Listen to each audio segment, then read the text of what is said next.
samay xarit samay mbokk technicien yi may suivre ci technique et ci TikTok dama defoon benn vidéo en théorie di expliquer le système va-et-vient ma am ko ne ma naa ko indi en mode pratique tey bu ngeen xoolee fii système va-et-vient bi laa indi en mode pratique pour voir la différence des pourcentages et la différence va-et-vient. Si on utilise des pourcentages, forcément il faut relever. Le système va-et-vient, les deux interrupteurs qui ont le point en commun, pour ne pas avoir confusion, il faut le mettre toujours à l'extrémité des entrées. Nous interrupteur va-et-vient déviateur. Permutateur invertitore en italien. Permutateur invertitore en italien.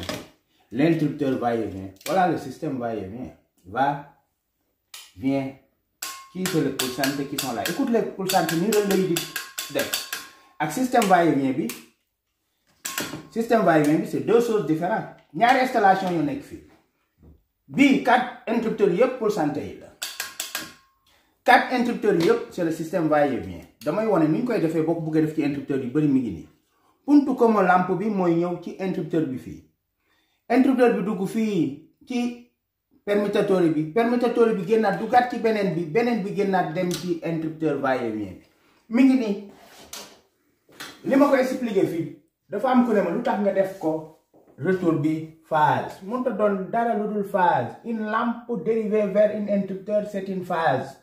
Voilà. On dérive toujours. Mais ok. Vous avez un fi, ma wan len ko ngeen gis. Ok. Li lan la lampe la. Voilà. Mi ngi ni. Li lampe la. Tak na ko ci phase neutre bi bu may dériver interrupteur.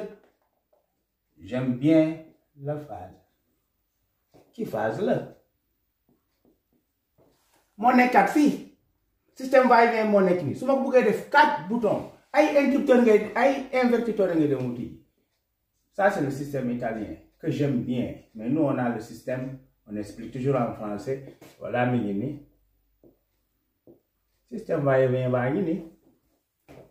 Interrupteur bi ba dugg ci invertitore bi dugg génn. Bu ngeen koy xol fi mi ngi ni ñun suñ koy def en contact ni lay bindo ñu sente ñaar yi.